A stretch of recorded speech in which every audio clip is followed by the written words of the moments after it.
Voilà, comme ni mu ko waxee nee na Cheikh Tidiane il nous laisse entre dames. Donc ci loolu la ñuy accueillir avec un réel plaisir ki nga xam ne mooy Maïmouna ñëw ci wàllu koom-koom bi Maïmouna alors naka suba si ak loo ñu andil. Ça va Kebs maa ngi lay nuyu di nuyu waa plateau bi. di nuyu ñi ñuy seetaan yëpp à travers la TFM. te di leen wax heureuse de vous retrouver comme chaque mardi pour les informations utiles en économie. En économie économie wàllu koom-koom dafa am solo lool. ba tax na nag tey jii ñu bëggoon nga wax ñu rek lan nga indi. waa tey moom dañu dem pour def ay recherche si boo bëggee créer entreprise yan forme juridique nga mun jël. parce que c'est très important. forme juridique yi c'est très important dinañ ci ñëw ci kanam tuuti mais léegi nag dañuy dugal Kiara.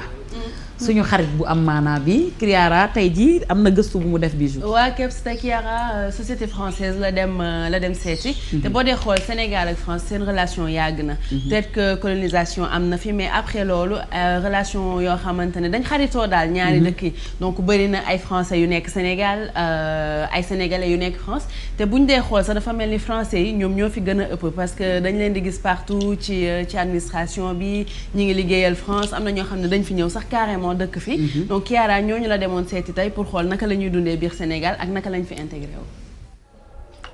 Assalamu alaikum Sénégalais et bienvenue à la rubrique Parmi nous.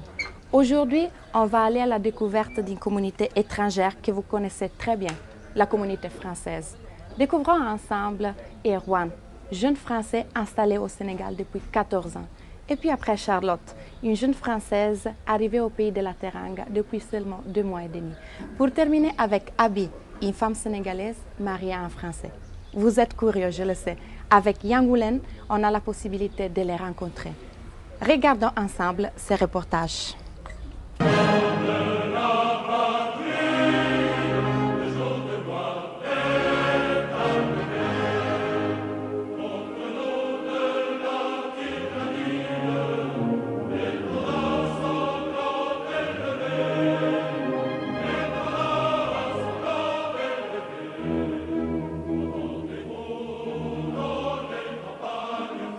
Je suis Erwan Le Vigoureux, je suis français d'origine, je suis né à Paris, j'ai grandi à Paris et je suis au Sénégal depuis environ 14 ans maintenant.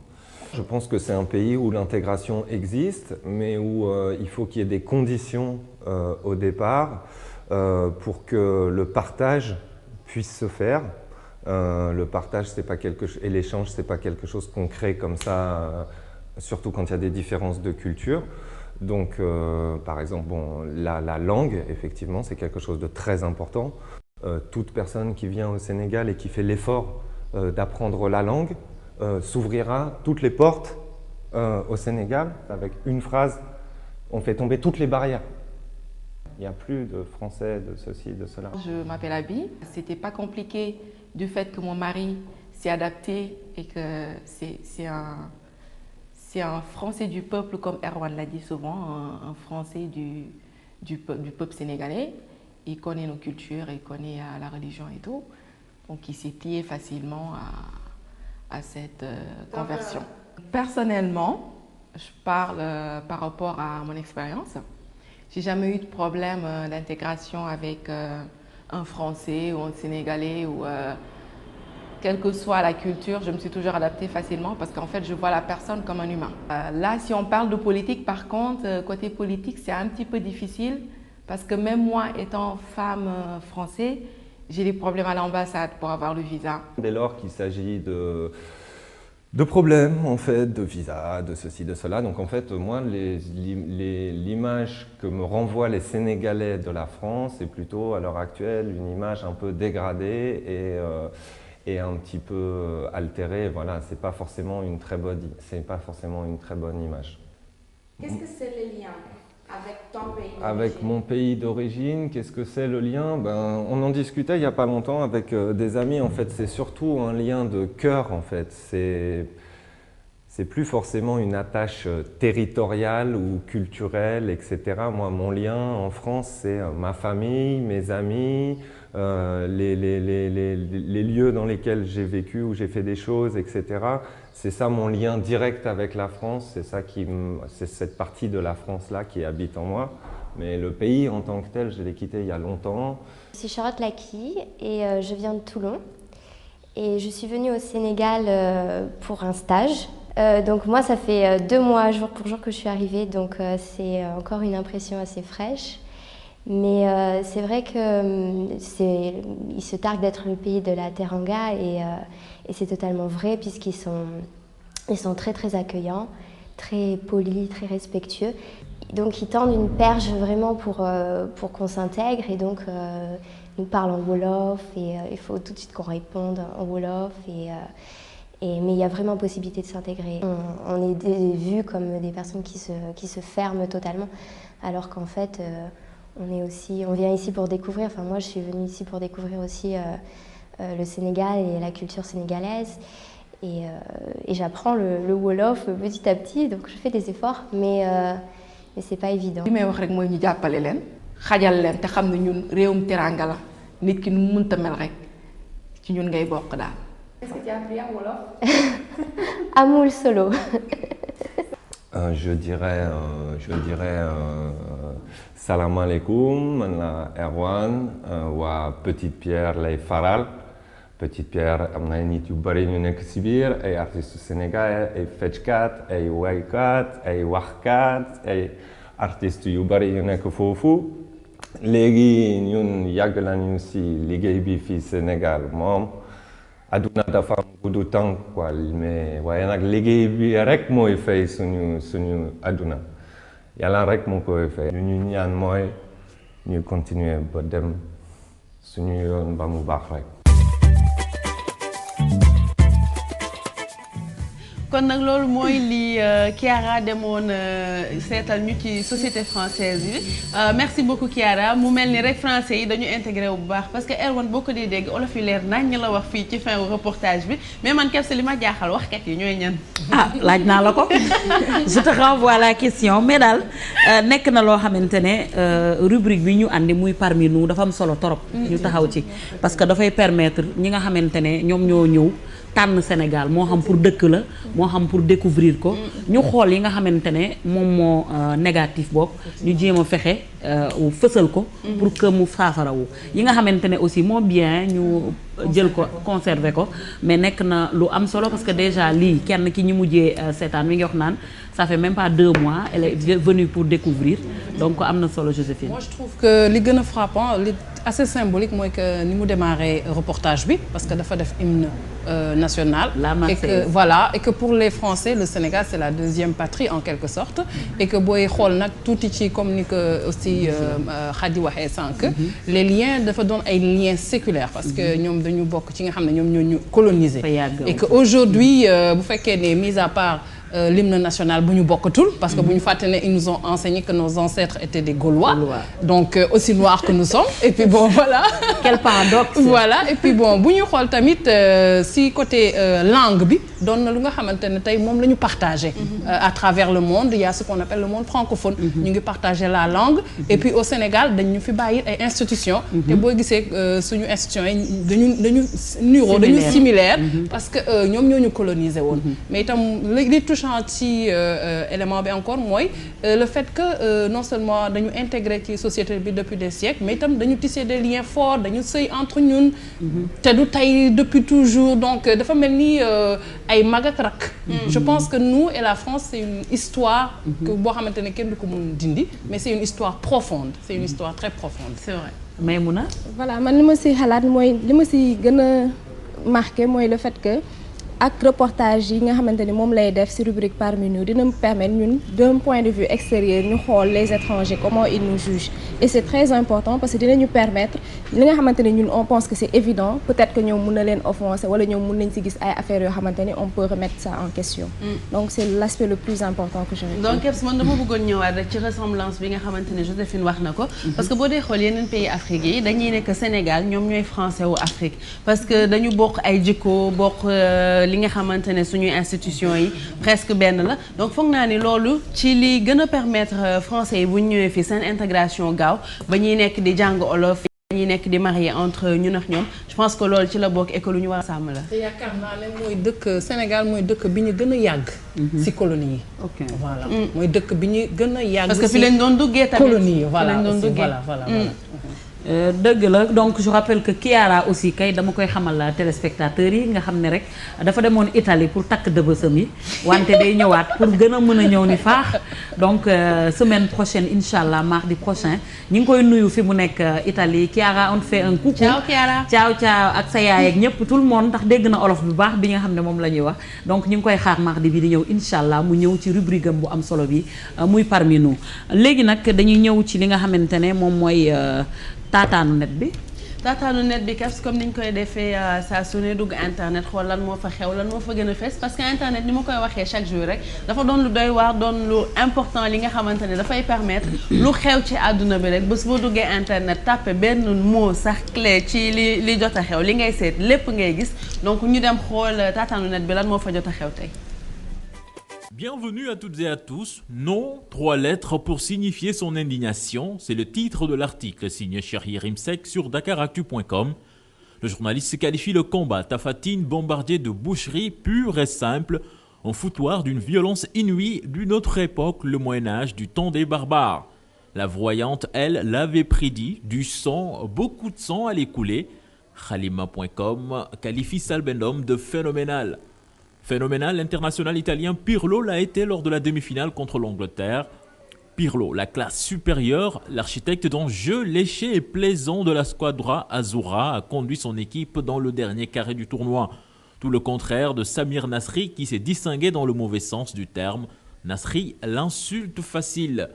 Et puis Slate.fr nous amène au Nigeria où Facebook est une véritable superstar. La passion pour le réseau social fait fureur, c'est le point de rencontre des amoureux, des offreurs et consommateurs de services d'un public politisé et bien plus encore. Au Sénégal, le site d'information Rewmi.com nous parle des vertus de la consommation de café et diminuerait le risque de diabète de type 2. À présent, la vidéo du jour.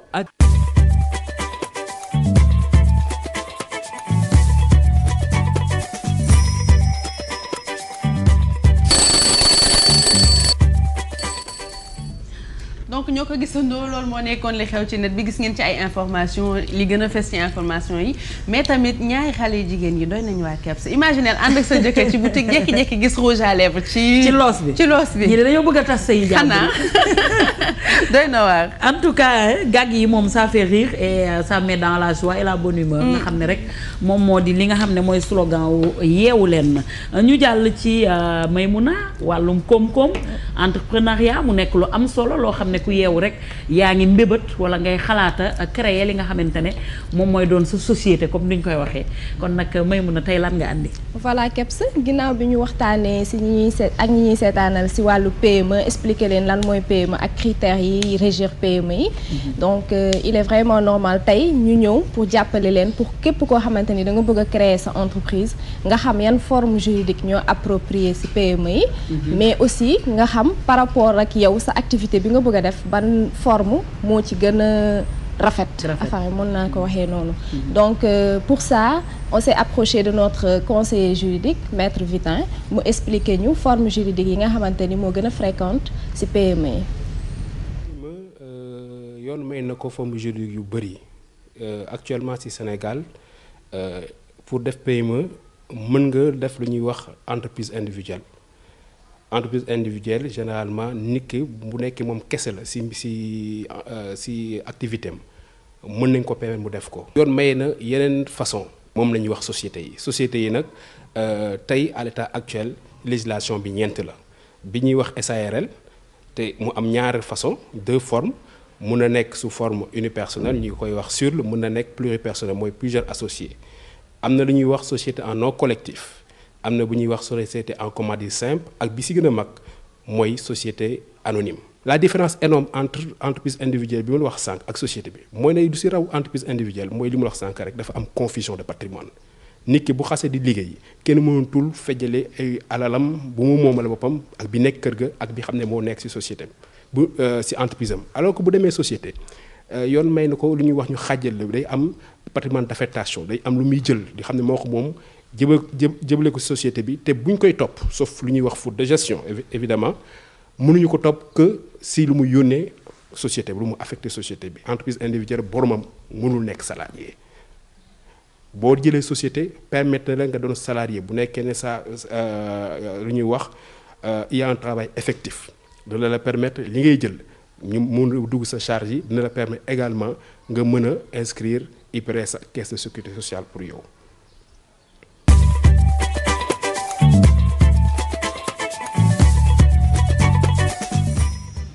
Voilà, comme ni ngeen ko gisee moom expliqué nañu forme juridique yi nga xamante ni moo gën a fréquente pour PME yi.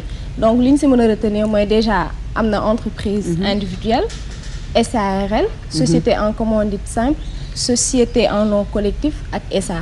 Maintenant si biir reportage bi tamit mu ngi expliqué ni que benn différence majeure la ñuy gën di remarquer parce que su fekkee entreprise individuelle la du am limitation capital c'est-à-dire du am confusion de patrimoine dafay am dans la mesure où su fekkee da nga def entreprise individuelle wala GIE tey soo amee ay bor wala entreprise bi faillite yow du ñu yemalee rek affaire yi si bien entreprise yi dañuy ñëw dugg ba sa biir patrimoine personnel alors que su fekkee société la dafay am limitation de patrimoine par rapport aux biens de l'entreprise. xam nga loolu bu fayitee voilà duñu jël yow ci say biens personnels. Donc c'est très important nit yi xam ko parce que tamit sooy dugg di créer entreprise peut-être que tu as une vie à part. La société a une vie à part. Mais non lu tax nag généralement sax entreprise individuelle duñ def limitation parce qu'ils se disent que c'est une seule personne moom mooy gérer entreprise am donc la personne est identifiée à l'entreprise. Mais non am na tam forme société yi. Société yi nag dañ ci remarquer 3 formes. Donc société en nom collectif ak société en commandite simple yooyu nekkul ay formes yu fréquentes quand même bëriwul quoi. Mais quand même faut retenir que forme de société yoo xamante ni la ay associés ñoo koy def donc su fekkee en commandite simple ñi nga xam ne ñooy indi fonds yi mën nañu bañ a nekk ci biir gestion bi. ñooñu c'est les commanditaires ñi nga xamante ni nag ñooy nekk ci biir gestion bi ñooy nekk les commandités. su fekkee société en nom collectif généralement di nga ko gis ci ñoo xamante ni dañuy bokk ay profession bëgg boole def benn activité ñu jël seen nom associé ko genre yooyu créer benn entreprise. Donc beneen bi nga xamante ni nag moo ci gën a fréquente quand même te moom la PME yu bari di jël mooy société à responsabilité limitée. Donc forme de société boobu mën nga ko def yow kese day nekk société unipersonnelle à responsabilité limitée. Mën na nekk tamit pluripersonnel c'est-à-dire 2 personnes et plus c'est que entreprise bi. Donc si biir forme d'entreprise boobu ni ñu ko gisee société à responsabilité limitée. mooy SARL mooy SARL boobu ku nekk sa responsabilité dafay limité par rapport sa apport. Mais des fois tamit nag société unipersonnelle bi nit yi dañ fay dugg pour nekk ñoom rek ci entreprise bi am limitation de capital. Mais dina am yenn problème yoo xam ne bu demee ba am dañ lay juger comme entreprise individuelle parce que boobu tamit dañ naan yow rek yaa nekk ci entreprise bi. Donc c'est bon à savoir. Maintenant ban moo ci gën Maïmouna. Bon bu ci gën doo ko mën a wax parce que bu nekk am na ay particularités. Parce que par exemple bu dee entreprise individuelle forme de constitution bi moo gën a yomb et on t'exige pas de capital. Alors que bu fekkee SARL la di nga am peut-être yenn avantage par rapport ni ñu lay protéger ci say biens personnels mais par exemple soo amul capital de 1 million doo ko mën def. bi nga xamante ni mooy SA société anonyme on te demande un minimum de capital de 10 millions. Donc xam nga bu nekk dina am ay avantages peut-être par rapport ak législation bi ci topp mais bu nekk tamit am na ay contraintes yu ñu teg par rapport ak degré d'engagement du promoteur. dëgg la tey jii bu ma la dégloo bu baax benn xale bu jigéen bu toog nekk fële